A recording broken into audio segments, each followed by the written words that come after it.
Hi friends, అందరికీ నమస్కారం. అన్నదాత సుఖీభవ పథకానికి సంబంధించిన స్టేటస్ అనేది అందరికీ అప్డేట్ కావడం జరిగింది. దీనితో పాటు పీఎం కిసాన్ కి సంబంధించిన వెబ్సైట్ లో కూడా డేటా అప్డేట్ అయితే కావడం జరిగింది. 23వ విడతకు సంబంధించిన పేమెంట్ అనేది ఆన్లైన్ లో అప్డేట్ అయితే చేయడం జరిగింది. చాలా మందికి పీఎం కిసాన్ పథకానికి సంబంధించిన పేమెంట్ అనేది రావట్లేదని అయితే అడుగుతూ ఉన్నారు. ఇందులో మీకు పీఎం కిసాన్ పథకానికి సంబంధించి కొత్తగా మనకు ఈ యొక్క ఫార్మర్ ఐడికి సంబంధించిన స్టేటస్ ఇక్కడ చెక్ చేయండి. రైతుకి సంబంధించిన పూర్తి వివరాలు అనేది ఇక్కడ మీకైతే రావాల్సి ఉంటుంది. ఇక్కడ రైతుకి సంబంధించి ఈ యొక్క ఫార్మర్ రిజిస్ట్రీలో మీ యొక్క ఆధార్ నంబర్తో చెక్ చేసుకున్నట్లయితే ఆ యొక్క రైతుకి సంబంధించి పంట పొలాలు అనేది ఇక్కడ లింక్ అనేది అయి ఉన్నాయంటే మీకు మీ భూమి వెబ్సైట్ లో వివరాలు అనేది ఉన్నట్లయితే సరిపోదు. మనకు పీఎం కిసాన్ కి సంబంధించి పేమెంట్ అనేది రావాలంటే ఇక్కడ ఫార్మర్ ఐడికి సంబంధించిన వివరాల్లో మీ యొక్క ఫోటోతో పాటు మీకు ఎన్ని రకాల పంట పొలాలు అనేది కలిగి ఉన్నారు, ఈ యొక్క పంట పొలాల్లో రైతులకు సంబంధించి ఇక్కడ వెరిఫికేషన్ అనేది ఉందా లేదా కూడా మీరైతే చెక్ చేసుకోవాల్సి ఉంటుంది.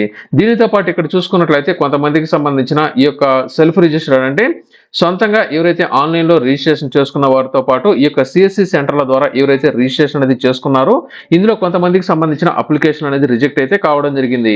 ఇక్కడ రిజెక్ట్ అనేది ఎందుకైందో కూడా మీరైతే చెక్ చేసుకోవచ్చు. ఈ యొక్క 2 రీజన్లకు సంబంధించి అంటే ఈ యొక్క 3 విధాలుగా మీ యొక్క స్టేటస్ అనేది ఏ విధంగా చెక్ చేసుకోవాలో ఇప్పుడు నేను మీకైతే చూపిస్తాను. ఇలాంటి తాజా అప్డేట్స్ ఎప్పటికప్పుడు మీకు ఫాస్ట్ గా కావాలనుకున్నట్లయితే ఇప్పటివరకు మీరు viral Vasu YouTube channel subscribe చేయకపోయినట్లయితే వెంటనే సబ్స్క్రైబ్ చేయండి. ఇలాంటి తాజా అప్డేట్స్ నేను మీకైతే షేర్ చేస్తూ ఉంటాను. ముందుగా అన్నదాత సుఖీభవ పథకానికి సంబంధించిన స్టేటస్ అయితే అప్డేట్ కావడం జరిగింది. ఇక్కడ నో యువర్ స్టేటస్ మీద క్లిక్ చేసి ఇక్కడ 2026 2027 సెలెక్ట్ చేసి ఇక్కడ రైతుకి సంబంధించిన ఆధార్ నంబర్ ఎంటర్ చేసి ఇక్కడ క్యాప్చా ఏదైతే వచ్చిందో ఈ యొక్క క్యాప్చా అయితే తప్పులు లేకుండా ఎంటర్ చేసి సెర్చ్ మీద క్లిక్ చేయండి. ఇక్కడ రైతుకి సంబంధించిన అన్ని రకాల డీటెయిల్స్ ఇక్కడైతే రావడం జరుగుతుంది. వారికి సంబంధించి అడ్రస్ అనేది వస్తుంది. ఇక్కడ స్టేటస్ మెయిన్ గా చెక్ చేసుకోండి. ఎలిజిబిలిటీ ఉందా లేదా, ఎలిజిబిలిటీ అనేది ఉండి ఇక్కడ ఈకేవైసీ అనేది కంప్లీట్ అనేది అయి ఉండాల్సి ఉంటుంది. ఇందులో ఎలిజిబిలిటీ అనేది ఉండి ఈకేవైసీ అనేది కంప్లీట్ కాకపోయినట్లయితే పేమెంట్ అనేది అయితే రాదు. ఇక్కడ ఎలిజిబిలిటీ ఉండి ఈకేవైసీ కంప్లీట్ అనేది అయినట్లయితే మీకు 4వ విడతకి సంబంధించి అంటే గత సంవత్సరం 3 విడతల పేమెంట్ అనేది వేశారు కాబట్టి ఇప్పుడు 4వ విడతకి సంబంధించిన పేమెంట్ అనేది సక్సెస్ అనేది అయితే అయింది. వీరికి ఏ బ్యాంక్ లో పేమెంట్ అనేది పడిందంటే ఈ యొక్క గోదావరి గ్రామీణ బ్యాంక్ లో పేమెంట్ అయితే పడడం జరిగింది. ఈ యొక్క బ్యాంక్ అకౌంట్ ఒకసారి అయితే చెక్ చేసుకోండి. మీకు ఎన్పిఎస్ అనేది అయింది, ఎవరికైతే అయి ఉందో వారికి మాత్రమే పేమెంట్ అయితే వేయడం జరిగింది. ఒకసారి అయితే చెక్ చేసుకోండి. ఇన్కమ్ ట్యాక్స్ అనేది ఎవరైనా సరే చెల్లిస్తున్నా, ఒకే కుటుంబంలో 2-3 అప్లై అనేది చేసుకుని ఉన్నా, 4 చక్రాల వాహనాలు అనేది కలిగి ఉన్న ఇటువంటి కారణాలు కనుక ఉన్నట్లయితే మీకు ఎలిజిబిలిటీ కనుక ఉన్నట్లయితే మీరు వెంటనే సచివాలయాల్లో కనుక కంప్లైంట్ అనేది ఇచ్చినట్లయితే మీకు వెరిఫికేషన్ అయితే స్టార్ట్ చేయడం జరుగుతుంది. ఇప్పుడు పీఎం కిసాన్ పథకానికి సంబంధించిన స్టేటస్ గురించి నేను మీకైతే చెప్తాను. ముందు స్టేటస్ గురించి నేను మీకైతే చూపిస్తాను. ఇక్కడ చూడండి, నో యువర్ స్టేటస్ అని ఉంది కదా, ఇక్కడ క్లిక్ చేయండి. అంటే మీ యొక్క 11 నంబర్లు అనేది మీరైతే ఎంటర్ చేసి ఇక్కడ క్యాప్చా ఏదైతే ఉందో ఈ యొక్క క్యాప్చాను తప్పులు లేకుండా మీరైతే ఎంటర్ చేయాల్సి ఉంటుంది. చాలా మంది ఏం చేస్తున్నారంటే లోయర్ కేసు అప్పర్ కేసు అనేది ఉన్నాయి. ఇవి ఒకసారి అయితే చెక్ చేసుకోండి. ఇక్కడ కింద చూసుకున్నట్లయితే ఏ మొబైల్ నంబర్ కు ఓటీపీ అనేది వెళ్ళిందో కూడా ఇక్కడ మనకైతే చూపిస్తుంది. ఓటీపీని ఎంటర్ చేసి సబ్మిట్ మీద క్లిక్ చేసిన వెంటనే నో యువర్ స్టేటస్ కి సంబంధించిన పర్సనల్ డీటెయిల్స్ అయితే ఓపెన్ కావడం జరిగింది. ఇక్కడ రిజిస్ట్రేషన్ నంబర్ అనేది వస్తుంది. ఇక్కడ మీరు మెయిన్ గా అబ్జర్వ్ చేసినట్లయితే ఫార్మర్ ఐడి అనేది మనకు కొత్తగా రావడం జరిగింది. మనకు కేంద్ర ప్రభుత్వం గైడ్ లైన్స్ ప్రకారం ఖచ్చితంగా ఫార్మర్ ఐడి ఎవరికైతే ఉంటుందో వారికి మాత్రమే పీఎం కిసాన్ పథకానికి సంబంధించిన పేమెంట్ అనేది విడుదల చేస్తామని ఇప్పటికే చాలా సార్లు అయితే చెప్పింది. ఈ విడతలో కూడా ఎవరికైతే ఫార్మర్ ఐడి అనేది జనరేట్ అనేది కాకుండా ఉండి ఈ యొక్క ఫార్మర్ ఐడి స్టేటస్ లో ఎటువంటి నంబర్ అనేది లేకుండా ఖాళీగా కనుక ఉన్నట్లయితే అటువంటి వారందరికీ పేమెంట్ అనేది అయితే ఆగిపోవడం జరిగింది. ప్రతి ఒక్కరైతే చెక్ చేసుకోండి ఇక్కడ ఫార్మర్ ఐడి అనేది ఉందా లేదా అనేది. అలాగే ఈ యొక్క ఫార్మర్ ఐడికి సంబంధించిన స్టేటస్ కూడా మీరైతే చెక్ చేసుకోవచ్చు. ఇక్కడ చూడండి, మనకు ఈ యొక్క అగ్రిస్టాక్ కార్డుకి సంబంధించి ఫార్మర్ రిజిస్ట్రీకి సంబంధించిన రైతు యొక్క ఫార్మర్ ఐడికి సంబంధించి ఇక్కడ 2 విధాలుగా మీరైతే చెక్ చేసుకోవచ్చు. ముందుగా మీకు ఎన్రోల్మెంట్ అనేది అయిందా లేదా మీరైతే చెక్ చేసుకోండి. ఇక్కడ చూడండి, చెక్ ఎన్రోల్మెంట్ స్టేటస్ ఉంది కదా, ఇక్కడ క్లిక్ చేసి రైతుకి సంబంధించిన ఆధార్ నంబర్ ఎంటర్ చేయండి. రైతుకి సంబంధించిన ఆధార్ నంబర్ ఎంటర్ చేసి చెక్ మీద క్లిక్ చేసిన వెంటనే ఎటువంటి ఓటీపీ అనేది లేకుండా ఇక్కడ చూడండి 78395 ఉంది కదా, 78395 అదే నంబర్ తో ఈ యొక్క రైతుకి ఫార్మర్ ఐడి అనేది జనరేట్ అనేది అయింది కాబట్టి వీరికి పేమెంట్ అనేది అయితే వస్తుంది. ఇదే నంబర్ జనరేట్ అనేది అయిపోయింది, వీరికి అప్రూవల్ అనేది ఉంది, స్టేటస్ కూడా యాక్టివ్ లో ఉంది. ఇది కూడా మీరైతే చెక్ చేసుకుని ఇక్కడ అప్రూవల్ అనేది ఉందా, రిజెక్ట్ అనేది ఉందా, ఇక్కడ యాక్టివ్ లో ఉందా, ఇన్యాక్టివ్ లో ఉందా చెక్ చేసుకోండి. మనకు కొత్తగా ఇక్కడ చూడండి వ్యూ ఫార్మర్ డీటెయిల్స్ ని కొత్తగా ఒక ఆప్షన్ మనకైతే యాడ్ చేయడం జరిగింది. బాగా అబ్జర్వ్ చేయండి. వ్యూ ఫార్మర్ డీటెయిల్స్ దగ్గర మీరు క్లిక్ అనేది చేసినట్లయితే ఇక్కడ రైతుకి సంబంధించిన ఆధార్ నంబర్ అనేది ఎంటర్ చేసి ఓటీపీ అనేది కదా ఇక్కడ క్లిక్ చేసినట్లయితే ఈ యొక్క ఫార్మర్ కి సంబంధించి ఎవరైతే ఆధార్ నంబర్ ఇచ్చినారో దానికి ఒక ఓటీపీ అనేది వెళ్తుంది. ఆ ఓటీపీని ఇక్కడ ఎంటర్ అనేది చేయాలని నేను ఓటీపీ అనేది అయితే ఎంటర్ చేస్తున్నాను. ఓటీపీ ఎంటర్ చేసి సబ్మిట్ మీద క్లిక్ చేసిన వెంటనే ఇక్కడ చూడండి, ఫార్మర్ రిజిస్ట్రేషన్ కి సంబంధించిన పూర్తి ఇన్ఫర్మేషన్ రావడం జరిగింది. అదే ఫార్మర్ ఐడికి సంబంధించిన డీటెయిల్స్ అనేది వచ్చాయి. ఫార్మర్ ఎన్రోల్మెంట్ ఐడి కూడా రావడం జరిగింది. ఆధార్ నంబర్ అలాగే కాంటాక్ట్ డీటెయిల్స్, ఫోన్ నంబర్ కూడా ఇవ్వడం జరిగింది. ఇక చూసుకున్నట్లయితే ఫార్మర్ కి సంబంధించి ఆధార్ లో ఏ డీటెయిల్స్ అనేది ఉన్నాయో, అంటే ఇక్కడ ఫార్మర్ కి సంబంధించిన కొన్ని డీటెయిల్స్ అయితే రావడం జరుగుతుంది. డేట్ ఆఫ్ బర్త్, జెండర్, అలాగే వారికి సంబంధించిన కొన్ని డీటెయిల్స్ అయితే రావడం జరుగుతుంది. అలాగే ఫార్మర్ కి సంబంధించి ఆధార్ కార్డులో ఏ ఫోటో అనేది ఉందో అదే ఫోటో ఇక్కడ మనకైతే రావడం జరుగుతుంది. ఇలాగ రెసిడెన్షియల్ అడ్రస్ చూసుకున్నట్లయితే ఆధార్ లో ఏదైతే అడ్రస్ అనేది ఉందో అదే అడ్రస్ మీకైతే చూపిస్తుంది. ఇక్కడ మీరు మెయిన్ గా అబ్జర్వ్ చేయాల్సింది ఏంటంటే ల్యాండ్ ఓనర్ డీటెయిల్స్ అనేది ఉంది కదా, ఇక్కడ ఓనర్ అనేది ఉండాల్సి ఉంటుంది. ఇక్కడ మీరు ల్యాండ్ డీటెయిల్స్ దగ్గర బాగా అబ్జర్వ్ చేయండి. ఇక్కడ ఖచ్చితంగా మీకు సంబంధించిన పంట పొలాలకు సంబంధించిన డీటెయిల్స్ అనేది మీకైతే చూపించినప్పుడు మాత్రమే మీకు పేమెంట్ అనేది అయితే రావడం జరుగుతుంది. చాలా మంది మాకు ఫార్మర్ ఐడి కూడా జనరేట్ అనేది అయిపోయింది, మాకు పంట పొలాలు అనేది ఉన్నాయి, మాకు పేమెంట్ అనేది రాలేదని చాలా మంది అయితే అడుగుతున్నారు. అయితే మీకు ఫార్మర్ ఐడి అనేది జనరేట్ అనేది అయి ఉన్నా కూడా ఖచ్చితంగా ఇక్కడ ల్యాండ్ డీటెయిల్స్ లో మీకు సంబంధించిన ఏదో ఒక ల్యాండ్ కి సంబంధించిన సర్వే నెంబర్ తో మీ యొక్క వివరాలు అనేది ఇక్కడైతే చూపించాల్సి ఉంటుంది. ఈ యొక్క రైతుకి సంబంధించి చూసుకున్నట్లయితే ఈ యొక్క సర్వే నెంబర్ లో ఈ యొక్క ఒకే ఒక ల్యాండ్ అనేది వీరి పేరు మీద ఉన్నట్లు, వారికి సంబంధించిన భర్త పేరు, అలాగే దీనికి సంబంధించిన డీటెయిల్స్ తో అంటే ఎంత పంట పొలం అనేది ఉందో పూర్తిగా ఇక్కడ మనకైతే రావడం జరుగుతుంది. ఇక్కడ స్టేటస్ చూసుకున్నట్లయితే వెరిఫైడ్ అనేది ఉండాలి. కొంతమందికి ఇక్కడ వెరిఫైడ్ అనేది ఎస్ కాకుండా నో గనుక ఉన్నట్లయితే కూడా మీకు పేమెంట్ అనేది అయితే రాదు. ఇక్కడ ఎస్ అనేది ఉందంటే అధికారులు వెరిఫై అనేది చేశారు, ఈ యొక్క పంట పొలాలు వీరిదే అని వారి యొక్క ఉద్దేశం.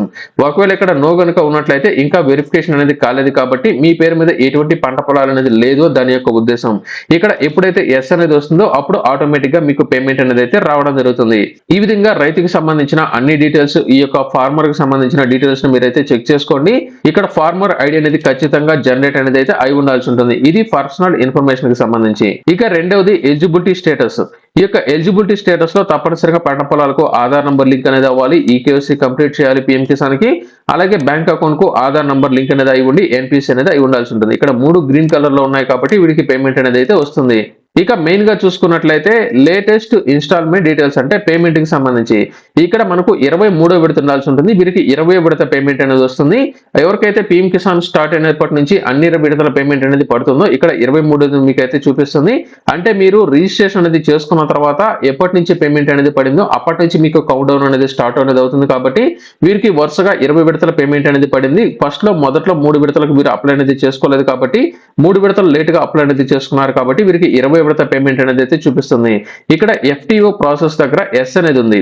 ఇక్కడ ఎస్ అనేది ఉండి గ్రీన్ కలర్ లో ఉందంటే మీకు ఆల్మోస్ట్ పేమెంట్ అనేది అయితే పడిపోయి ఉంటుంది. అది కూడా Aadhaar based payment.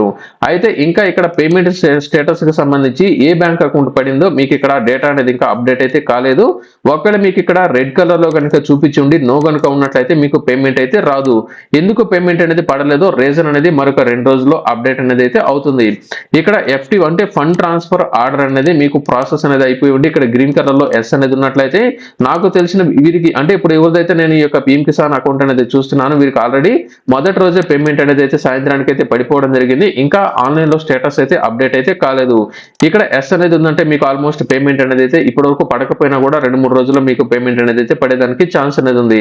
Aadhaar based payment అనేది వేస్తున్నారు కాబట్టి బ్యాంక్ అకౌంట్ కు ఏదైతే ఆధార్ నంబర్ లింక్ అనేది అయిందో దానికి పేమెంట్ అనేది అయితే పడిపోతుంది. ఒకసారి అయితే చెక్ చేసుకోండి.